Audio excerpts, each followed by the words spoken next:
नमस्कार, जय हिंद, जय भारत। भारतीय अवाम ताकत दल अपने भारतीय भाई बहनों अर्थात अपने देश भारत की जनता अर्थात अपनी भारतीय अवाम से भारतीयता आधारित आपसी श्रद्धा, भारतीयता आधारित आपसी स्नेह, भारतीयता आधारित आपसी प्रेम, भारतीयता आधारित आपसी अखलाक मोहब्बत, भारतीयता आधारित आपसी सहयोग, भारतीयता आधारित आपसी सम्मान, भारतीयता आधारित आपसी एकता, भारतीयता आधारित आपसी भाईचारा तथा भारतीयता आधारित आपसी सद्भाव को समझने व उसे आत्मसात करके वैसा ही और उसी अनुसार आचरण एवं व्यवहार करने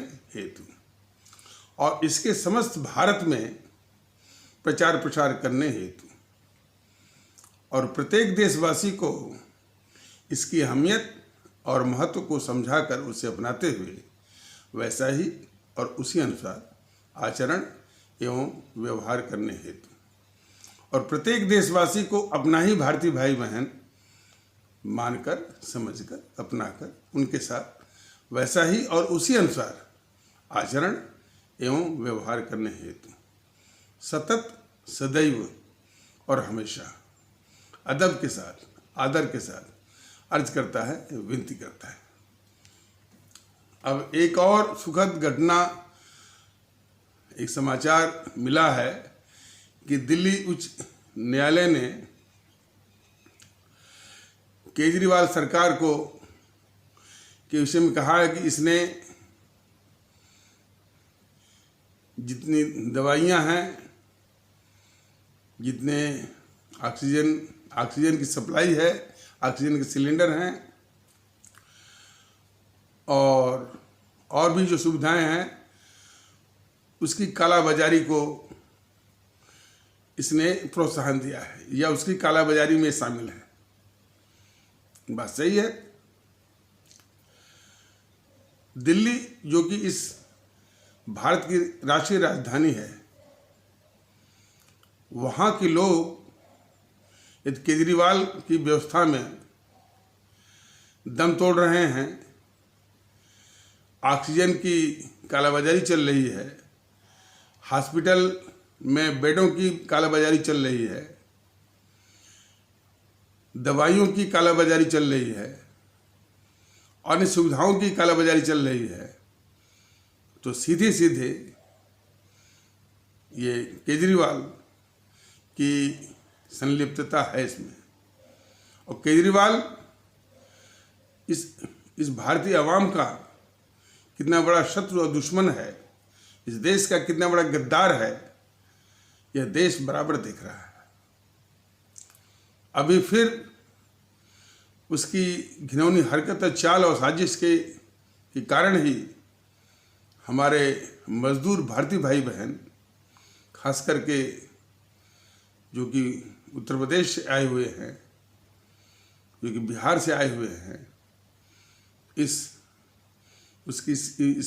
घिनौनी चाल के कारण वो बेचारे फिर वापस उत्तर प्रदेश या बिहार को जाने को, फिर उस प्रकार पैदल जाने को मजबूर हो रहे हैं जो एक साल पहले उनके साथ त्रासदी हुई थी। पैदल ही गए, कितने बेचारे बीमार हो गए और भी चीज़ों से, और उनमें कुछ बच्चियां भी थीं, बहु बेटियां भी थीं, महिलाएं भी थीं, कुछ गर्भवती थीं जो कि चलने के कारण जिनकी मृत्यु हो गई थी। सारे इस तरह के पापों का भागीदार है ये गद्दार केजरीवाल। कुछ केजरीवाल के अंधभक्त या उनको चमचा भी कह सकते हैं, भारतीय अवाम ताकत दल के पदाधिकारी से बात करते हुए कहते हैं कि ये देवता हैं। हमारे देश में अंधभक्ति और चमचागिरी का यह आलम है कि इन राक्षसों को वो चमचे, वो अंधभक्त जो है देवता कहते हैं। किसी जमाने में ये इतनी भ्रष्ट और देश की दुश्मन, देश की गद्दार इंदिरा गांधी को जो है, और जिसको इस जीएनपीसी वालों ने उस वक्त कांग्रेस अध्यक्ष बनाया था, देवकांत बरुआ, उसके द्वारा India is Indira and Indira is India की चमचागिरी तब से चल रही थी। और आज जो ये मोदी जी हैं, उनके अंधभक्त, उनके चमचे ये कहते फिरते हैं कि हजारों वर्ष की तपस्या के बाद एक हिंदूवादी नेता शासन में आया है। इस तरह की मानसिकता देश को बहुत नुकसान दे रही है, अंधभक्ति। अब मोदी जी को देख लीजिए, इनको पता था कि रैलियां करने से कोरोना की लहर जो है बहुत तेजी से हमारे भारतीय भाई बहनों में फैल जाएगा और उनकी जान ले लेगा, पता था इनको। लेकिन सत्ता की हवस, सत्ता हथियाने की हवस, अपने पार्टी की सत्ता स्थापित करने की हवस इतनी हावी थी कि इन मोदी महोदय को हमारे आवाम की जान की परवाह नहीं थी। तो भारतीय जनता दल ने कई बार निवेदन भी किया था, मना भी किया था कि आप रैली मत करिए, क्या ये वर्चुअल रैली, क्या धोखा देते हैं वर्चुअल रैली, एक्चुअल रैली। जनता, इस देश की जनता सब देख रही है। तो उसका असर हुआ कि पश्चिम बंगाल में कोरोना का एक बहुत खतरनाक वेव, लहर जो है चली है, और हमारे गरीब भारतीय भाई बहनों की, हमारे मजदूर भारतीय भाई बहनों की, अन्य भारतीय भाई बहनों की जान लेने पर तुली हुई है। तो ये हत्यारे नहीं तो और क्या है, मोदी जी। तो उन हत्यारे मोदी जी को उनके चमचे, उनके अंधभक्त कहते हैं कि हजारों वर्ष की तपस्या के बाद एक हिंदूवादी नेता सत्तासीन हुआ है दिल्ली की गद्दी पर। तो देश में चमचागिरी, अंधभक्ति देश को, हमारे मुल्क को, हमारे भारतवर्ष को बहुत नुकसान दे रही है।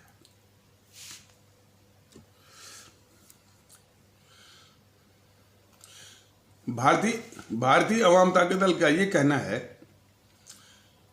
कि जिस तरह की कालाबाजारी और अवाम के खिलाफ इसकी हरकतें, इसकी साजिश और अपने मुल्क के खिलाफ गद्दारी केजरीवाल की चल रही है, तो वो अकेला और आइसोलेटेड नहीं है, वह मोदी जी की नाक के नीचे है। मोदी जी के संरक्षण में, मोदी जी के तत्वाधान में, मोदी जी के प्रोटेक्शन और पैट्रोनेज में। इसलिए उसकी जो संलिप्तता है उसमें पूरा मोदी जी का समर्थन है। इसलिए जो गद्दारी मुल्क के खिलाफ, अवाम के खिलाफ केजरीवाल की है, वैसी ही गद्दारी मुल्क के खिलाफ, अवाम के खिलाफ मोदी जी की भी है, जो कि इसको पाल रहा है इसी नाक के नीचे। जबकि संविधान की व्यवस्था 356 इन्हीं सब समस्याओं के लिए हमारे संविधान निर्माताओं ने दी हुई है। लेकिन नहीं, उनको केजरीवाल जैसे अवाम विरोधी, अवाम के साथ गद्दारी करने वाले, इस मुल्क के खिलाफ गद्दारी करने वाले को पालने की इनकी मंशा है मोदी जी की, और देश के खिलाफ गद्दारी और अवाम के खिलाफ भी गद्दारी करने का इनका मंसूबा है। इस विषय में भारतीय वाम ताकत दल एक बात स्पष्ट करना चाहता है कि भारतीय वाम ताकत दल सिर्फ उपदेश बातों से ही बात नहीं बनाना चाहता है, वो करके भी दिखाना चाहता है। यदि ये इनकी निकम्मापनी इस महामारी से अपने देशवासियों की रक्षा, अपने देशवासियों की जान की रक्षा नहीं कर पा रही है, भारतीय वाम ताकत दल अपने देशवासियों से, अपने आदरणीय भारतीय भाई बहनों से, अपनी आदरणीय भारतीय आवाम से के माध्यम से सभी को, मोदी जी को भी, बीजेपी वालों को भी, पूरे देश को कहना चाहता है कि इस घड़ी में भारतीय वाम ताकत दल लोगों की जान की रक्षा कर सकता है, बशर्ते ये शासन छोड़े। और इसके साथ भारतीय वाम ताकत दल ये भी कहना चाहता है कि उसके पास जो शासन करने की, जो शासन और सेवा करने की जो ताकत है, वो सिर्फ हमारे आदरणीय राष्ट्रभक्त शिरोमणि नेताजी सुभाष चंद्र बोस का जो शासन का जो पद्धति है, उनका जो सिस्टम है, सख्ती, अनुशासन, नियम पालन, कानून पालन, यही है। और मोदी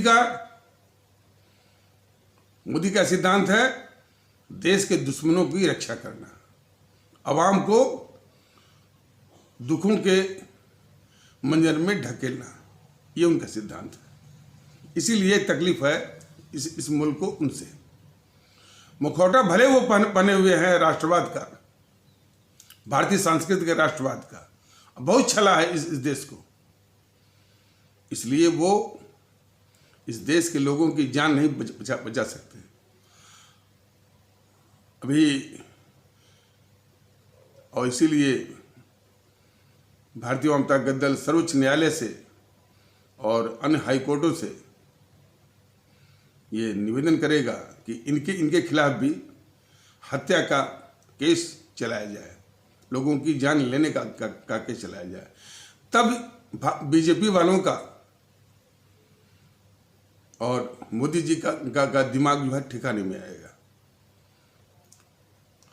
तो भारतीय वाम ताकत दल इस विषय में अपने देशवासियों को, अपने आदरणीय भारतीय भाई बहनों को, अपने आदरणीय भारतीय आवाम को और मोदी जी को, बीजेपी वालों को और अन्य को स्पष्ट करना चाहता है कि भारतीय वाम ताकत दल हमारे आदरणीय राष्ट्रभक्त शिरोमणि नेताजी सुभाष चंद्र बोस के शासन पद्धति के मॉडल के आधार पर उस सख्ती, अनुशासन, नियम पालन, कानून पालन के आधार पर ये देशवासियों की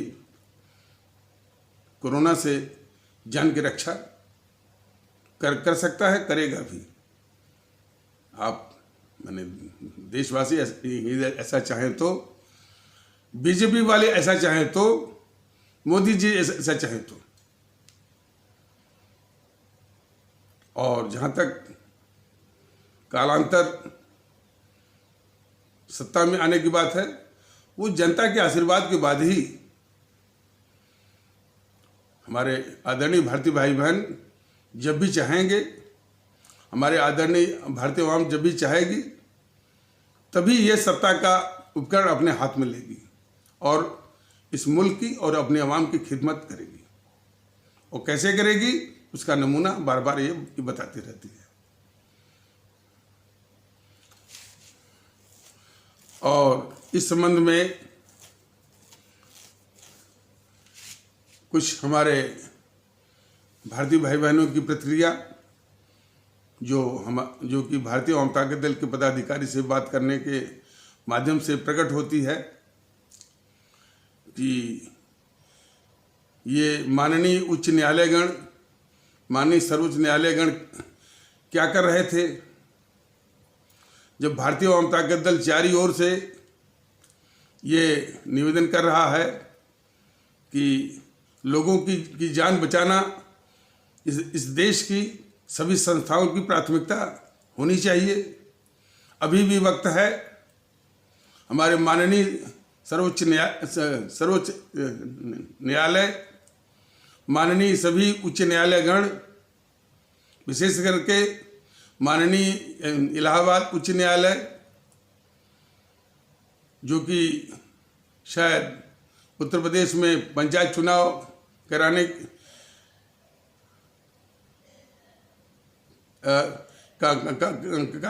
का जिम्मेदार बनता है, और जो मुख्यमंत्री आदित्यनाथ योगी जी हैं, उन्होंने कभी विरोध नहीं किया, और इसी पंचायत चुनाव के कारण आज कोरोना की लहर लोगों की जान ले रही है। उत्तर प्रदेश के हमारे भारतीय भाई बहनों की, और लोग दम तोड़ रहे हैं, और उत्तर प्रदेश की सरकार की व्यवस्थाएं जो है बिल्कुल बेनकाब हो रही हैं। शायद ये सुनने में आ रहा है कि योगी सरकार ने कोई फरमान जारी किया है कि अस्पतालों पर या किसी पर टिप्पणी करने पर वो NSA लगा देंगे। सवाल इस बात का है कि जो मुख्यमंत्री योगी आदित्यनाथ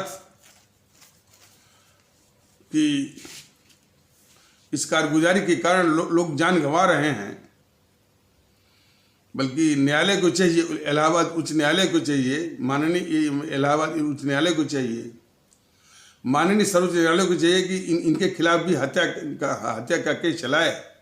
इनके कारण लोग जो है जान गंवा रहे हैं। वो लोगों को धमका रहा है कि इनके खिलाफ कोई आलोचना करे तो NSA लगा देगा।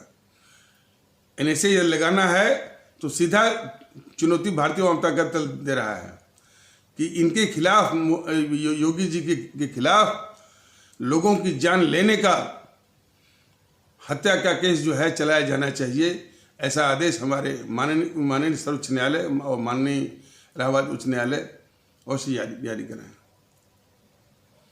और सर्वप्रथम हमारे माननीय सर्वोच्च न्यायालय और जितने भी माननीय उच्च न्यायालयगण हैं, इलाहाबाद माननीय उच्च न्यायालय इलाहाबाद, माननीय उच्च न्यायालय गुवाहाटी, माननीय उच्च न्यायालय कलकत्ता, माननीय उच्च न्यायालय केरल, माननीय उच्च न्यायालय मद्रास, ये चुनाव की प्रक्रिया जो अभी मतगणना होने वाली है, उसको समूल जो है निरस्त कर दें, कैंसिल कर दें। तभी ये राजनीतिक पार्टियां या उनकी सरकारें, केंद्र की मोदी सरकार लोगों की जान बचाने में की ओर अपना ध्यान लगाएगी। ये पहला कर्तव्य होना चाहिए। इस मौके पर भारतीय जनता दल ये कहना चाहता है कि ये माननीय उच्च न्यायालय और माननीय उच्च न्यायालयगण और माननीय सर्वोच्च न्यायालय, जिसके विषय में अब भारत की आवाम ये कह रही है कि जब भारतीय जनता दल की मुहिम और उसकी प्रार्थना और जगाने की कोशिश चल रही है, तब जाकर के इनके कान में जूं रेंगना शुरू हुआ है। इनका भी पहला कर्तव्य होता है कि कैसे लोगों की जान बचाई जाए, और उस जान बचाने में सबसे बड़े बाधक हैं ये राजनीतिक दल। और यदि हत्या का केस माननीय मद्रास उच्च न्यायालय चुनाव आयोग के खिलाफ आदेश दे सकता है, तो क्रमशः माननीय उच्च न्यायालय और माननीय सर्वोच्च न्यायालय इन राजनीतिक पार्टियों के खिलाफ सबसे पहले सबसे पहले गद्दार राहुल गांधी और ये गद्दार किस्म के वाम दल और ममता बनर्जी और मोदी जी के खिलाफ हत्या, लोगों की जान लेने के लिए हत्या का केस चला है। ये देश देखे तब तो इन माननीय सर्वोच्च न्यायालय और माननीय उच्च न्यायालय गण के ईमानदारी, इंटेग्रिटी जिसको कहते हैं, अंग्रेजी में इंटेग्रिटी कहते हैं, ईमानदारी की परख होगी, वरना ये दिखावटी कार्यों से कुछ भी फर्क नहीं आएगा। इसलिए कि ये सब राजनीतिक दल बहुत ही घुटे हुए हैं, आवाम विरोधी भी हैं और देश विरोधी भी हैं। इसको कहने में जरा भी भारतीय जनता दल को गुरेज नहीं है। और ये सारी चीजें बेनकाब हो रही हैं। इस समय जो कालाबाजारी चल रही है हर सुविधाओं की, वो ऐसे नहीं चल रही है। इन राजनीतिक दलों के नेता उसमें शामिल हैं। दिल्ली उच्च न्यायालय ने भी ये साफ साफ देखा है कि ये दिल्ली में सारी सुविधाओं का, चाहे ऑक्सीजन की सप्लाई हो, चाहे दवाएं हो, चाहे बेड हो और भी हो, सबकी कालाबाजारी में सीधे सीधे इस गद्दार केजरीवाल की संलिप्तता है, भागीदारी है उसकी। तो ये राजनीतिक दल इस देश के शत्रु हैं। तो उनके खिलाफ कार्रवाई करने के लिए माननीय सर्वोच्च न्यायालय और माननीय क्रमशः उच्च न्यायालय गण सामने आए और कार्रवाई करें, हत्या के केस चलाएं, तब जाकर के इनके हौसले और मंसूबे पस्त होंगे। वैसे भी इसके पहले भारतीय जनता दल ने कई एपिसोड के माध्यम से ये बताया हुआ है कि हमारी ये जो संस्था है न्यायपालिका, उसमें भी उच्च न्यायपालिका, ये बहुत ही विश्व में बहुत ही ताकतवर है और बहुत ही जनोपयोगी है। इसका इकबाल सर्वोच्च है। लेकिन इस संस्था में जीएनपीसी ने इन 60-70 सालों में जो अपने एजेंट्स इसमें ठूस दिया है, समस्या उससे है। इसलिए अपने कर्तव्य से ये भटक गई है। पूरी न्यायपालिका अपने कर्तव्य से भटक गई है।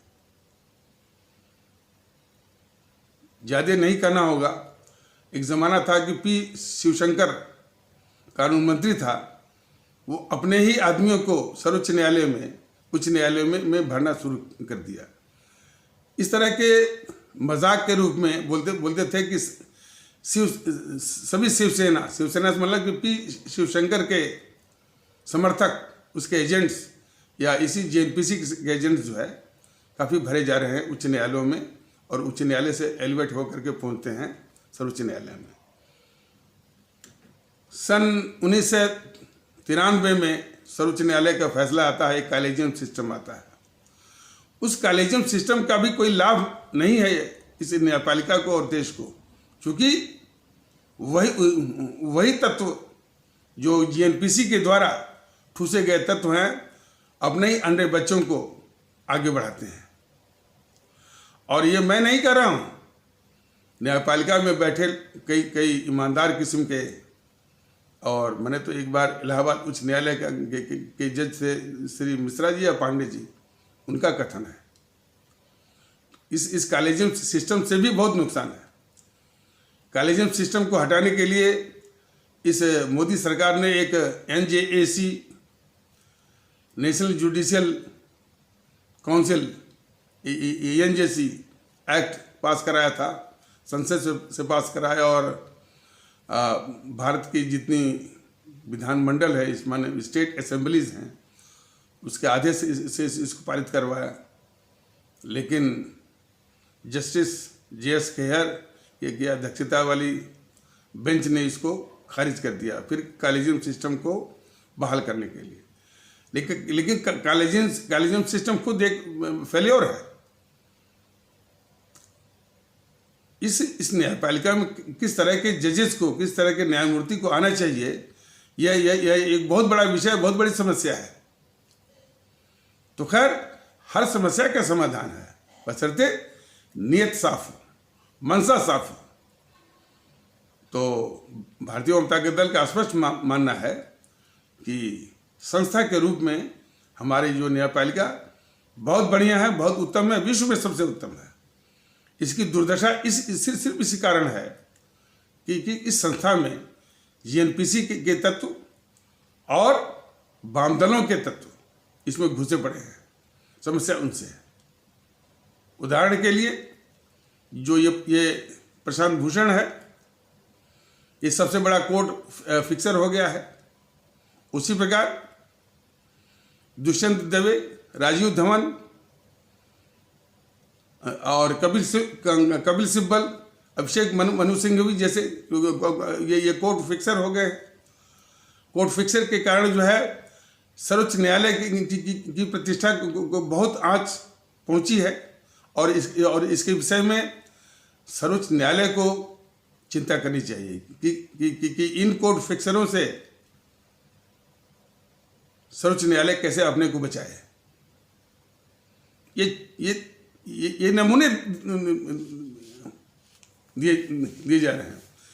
अभी कुछ साल पहले सर्वोच्च न्यायालय ने एक टिप्पणी की थी कि भारत के जितने भी उच्च न्यायालय में हैं, उनमें सबसे करप्ट जो है वह इलाहाबाद उच्च न्यायालय है।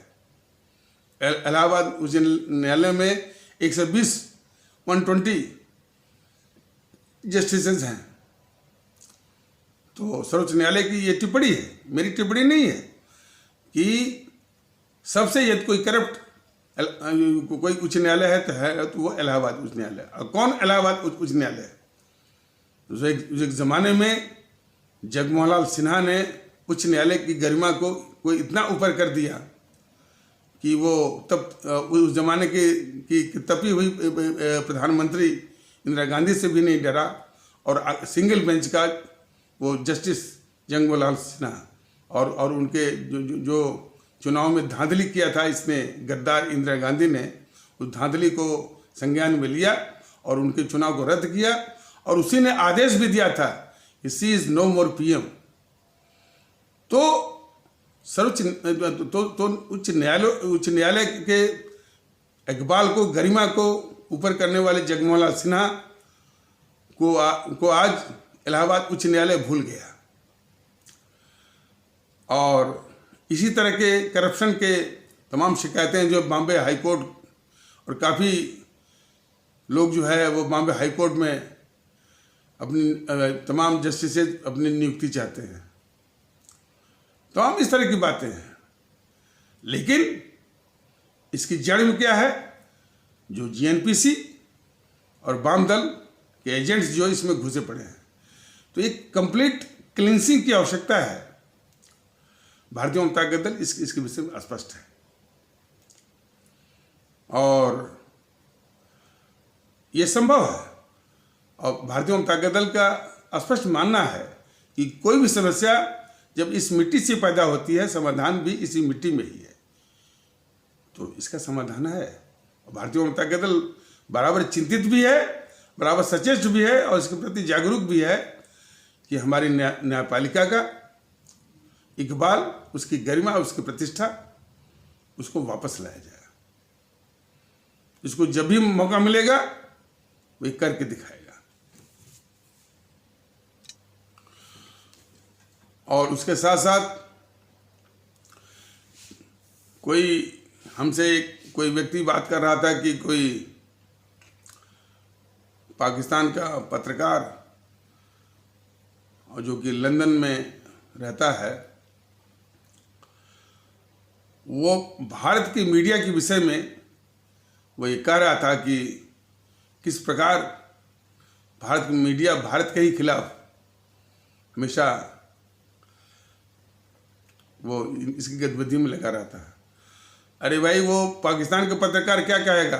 भारतीय जनता दल ने बार बार कहा है कि ये जो मीडिया जगत है, उसमें भी जो इलेक्ट्रॉनिक मीडिया यानी ये टीवी चैनल्स, ये भारत के ही खिलाफ जो है गतिविधियों में लगे रहते हैं। ये भले कुछ भी कहें, जी न्यूज़ के द्वारा इस गद्दार केजरीवाल और गद्दार राहुल गांधी, गद्दार सोनिया गांधी, गद्दार प्रियंका गांधी के वक्तव्यों को दिखाना इस मुल्क के खिलाफ गद्दारी है। ये जी न्यूज़ वाले को समझना चाहिए। और वही इंडिया टीवी वाला भी दिखाता है, वही रिपब्लिक भारत वाला भी दिखाता है। और ये तो इनकी हालत रही। बाकी एनडीटीवी और एनडीटीवी के जितने भी वो एंकर हैं, पत्रकार हैं, और उन सबका सरगना कौन है? रवीश कुमार। तो जितने भी पत्रकार हैं, एनडीटीवी के जितने भी पत्रकार हैं, न्यूज़ 24 के जितने भी पत्रकार हैं, आज तक के, और भी जो चैनल है, एबीपी न्यूज़ है, इंडिया न्यूज़ नेशन है, ये सभी जो है उसी गद्दार, देश का सर्वाधिक गद्दार, इस देश का दुश्मन जीएनपीसी, गांधी नेहरू परिवार चांडाल चौकड़ी काकस के ही पक्ष में ये माहौल बनाते हैं। तो देश के दुश्मन तो हैं ना, लेकिन सब ये पाले जा रहे हैं मोदी जी के द्वारा। तो मोदी जी की देख लीजिए इस मुल्क के खिलाफ कितनी बड़ी गद्दारी है। ये हमारे सभी आदरणीय भारतीय भाई बहन निष्पक्ष होकर के और संजीत होकर के, इसलिए कि वो मोदी को न देखें, देश को देखें, इस देश की आवाम को देखें और इनकी कारगुजारियों को देखें। तो मीडिया से इस देश को बहुत बड़ा खतरा है। और ये बौद्धिक वर्ग बराबर जो है झूठ मूठ के प्रलापों में हमेशा शामिल होता है। पुष्पेंद्र कुशवाहा के प्रलापों में शामिल होता है। जो असदुद्दीन ओवैसी हमेशा समाज में भड़काता रहता है, उसमें भी हमारे बौद्धिक वर्ग शामिल होता है। जब ये गद्दार राहुल गांधी कोई प्रेस कॉन्फ्रेंस करता है, कोई बात करता है, उसमें भी बौद्धिक वर्ग से शामिल होता है। तो बौद्धिक वर्ग जो कि इस देश के लिए एक एसेट और उपयोगी बन सकता था, आज अपने ही कर्तृत्व के कारण जो है इस देश पर बहुत बड़ी लायबिलिटी, बहुत बड़ा बोझ बन चुका है। और इस विषय में पुनः भारतीय जनता दल कहता है, the only hope is from the masses, the light of this country is morally and physically dead. जो कुछ भी उम्मीद है हमारे साधारण गरीब मजलूम किस्म के भारतीय भाई बहन से ही उम्मीद है। उनको समझाया जा सकता है, उनमें जागृति भी लाई जा सकती है। ये जो बौद्धिक वर्ग है जो कि संभ्रांतवादी दृष्टिकोण से ग्रसित है, सामंतशाही दृष्टिकोण से ग्रसित है, प्रिविलेजेंसिया या प्रिविलेज्ड कम्युनिटी के दृष्टिकोण से ग्रसित है। यह देश पर कुछ अपवादों को छोड़कर, कुछ अपवाद इक्का दुक्का के नाम गिनाने से कुछ नहीं होता, ग्रसित है। आज देश पर सबसे बड़ी लायबिलिटी बना हुआ है, सबसे बड़ा बोझ बना हुआ है। लेकिन उसको उसके इस बीमारी को दूर करके, इस मेलेडीज को दूर करके देश के लिए एसेट बनाना है, देश के लिए उपयोगी बनाना है, देश के लिए संपदा के रूप में उसको तब्दील करना है। तो इसलिए भारतीय जनता दल अपने सभी आदरणीय भारतीय भाई बहनों से ये निवेदन करना चाहता है कि इन जो राजनीतिक दलों के वेश में जो ताकतें हैं, जीएनपीसी, गांधी नेहरू परिवार, चांडाल चौकड़ी, काकस और वामदल, ममता बनर्जी इस देश की बहुत बड़ी गद्दार है। उसके चरित्र और उसकी फितरत जीएनपीसी से ही उसकी पार्टी निकली है, उससे कई गुना ज़्यादा है। उसको शर्म नहीं आती है कि जब हमारे हिंदू आस्था वाले भारतीय भाई बहनों को कुछ अपने धार्मिक अनुष्ठान करने होते हैं, दुर्गा पूजा का जुलूस निकालना होता है, तो हमारे हिंदू सनातन आस्था वाले भारतीय भाई बहनों को उच्च न्यायालय का दरवाज़ा खटखटाना होता है। ये उसकी अनुमति नहीं देती है। इतनी बेशर्म है और सिर्फ सामाजिक विद्वेष, सांप्रदायिक विद्वेष फैलाती रहती है। तो वो इस देश की सबसे बड़ी दुश्मन, सबसे बड़ी गद्दार है, बेशर्म है। वो भी वोट मांग रही है, उसके भी समर्थक। तो सभी को समझना चाहिए कि ये वह देश की अभिशाप है। और शायद वो ये समझती है कि हिंदू सनातन आस्था वाले भारतीय भाई बहनों के भावनाओं का अपमान करके हमारे इस्लाम आस्था वाले भारतीय भाई बहनों को खुश करेगी। ये उसकी सबसे बड़ी गलतफहमी है। हमारे इस्लाम आस्था वाले भारतीय भाई बहन कभी भी कुछ असामाजिक और कट्टरवादी और इस प्रकार उपद्रवी तत्वों को छोड़ दीजिए और उसके विषय में मतलब हमारे इस्लाम आस्था वाले भारतीय भाई बहनों के समाज में कुछ कट्टरवादी, असामाजिक, उपद्रवी तत्व जो कि ठीक से जांच कराई जाए तो वो जीएनपीसी के ही एजेंट मिलेंगे।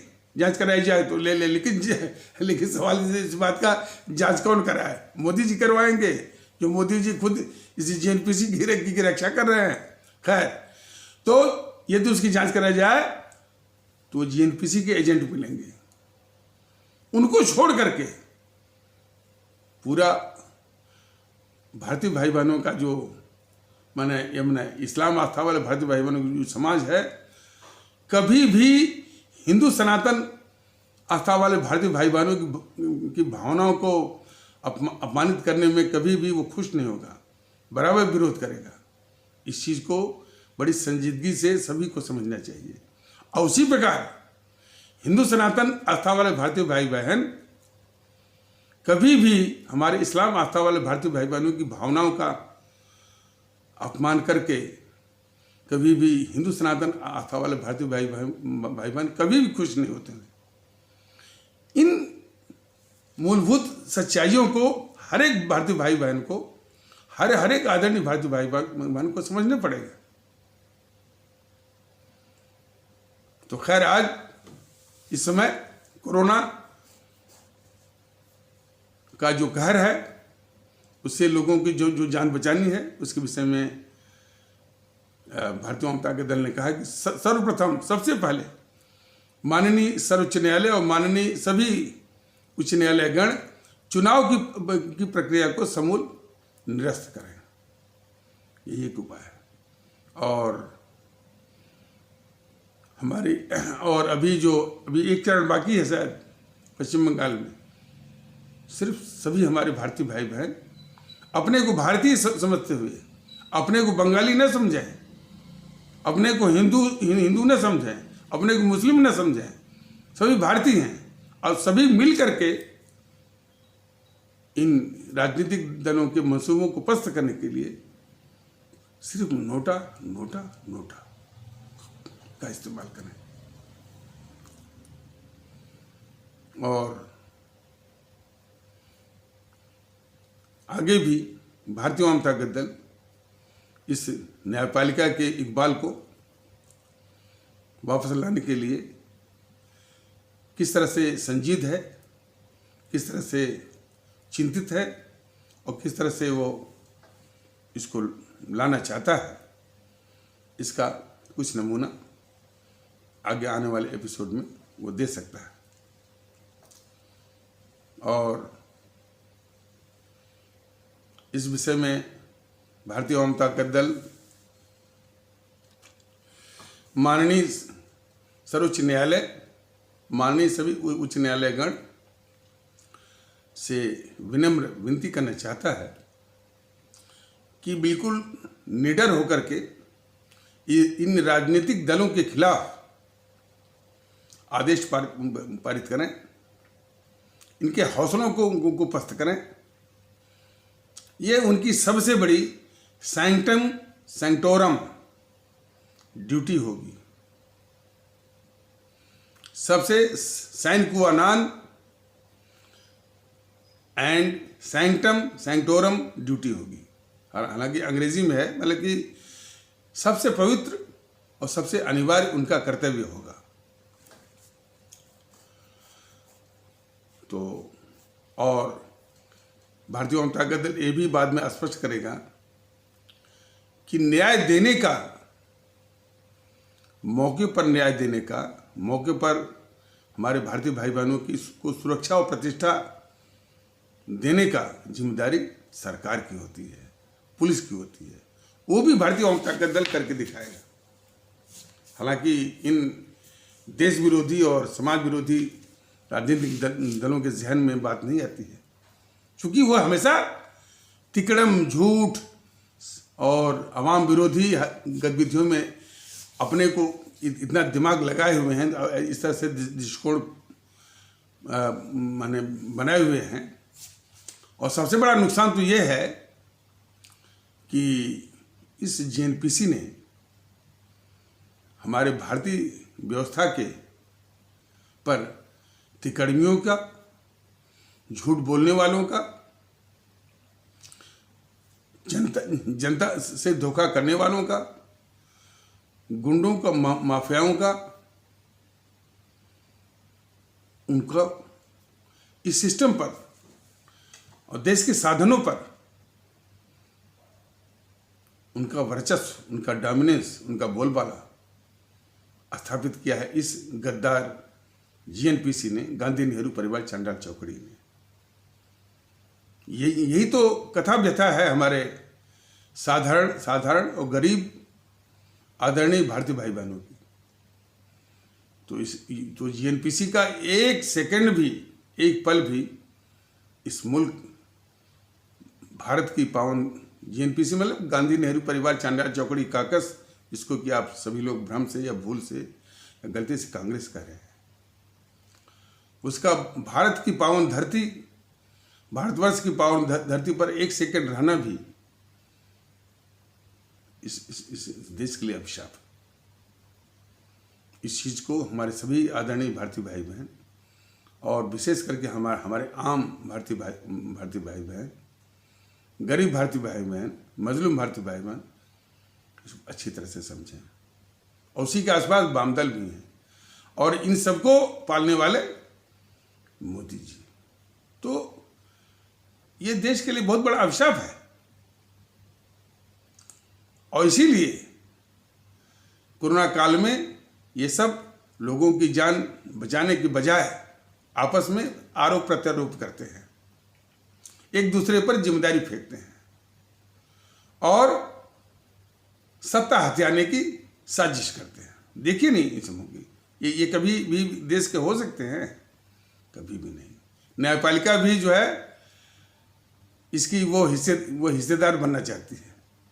तो न्यायपालिका, माननीय न्यायपालिका से भी अनुरोध है कि अपने कर्तव्य को निभाए, अपने सबसे सैंक्टम सैंक्टोरम ड्यूटी, सबसे साइन क्वा नॉन ड्यूटी को निभाए और भारत के लोग, पीपुल ऑफ इंडिया के प्रति अपनी कर्तव्य को दिखाए। तो इन्हीं आवश्यक शब्दों के साथ इस आवश्यक परिचर्चा को यहीं पर विराम दिया जाता है। तब तक के लिए नमस्कार, जय हिंद, जय भारत।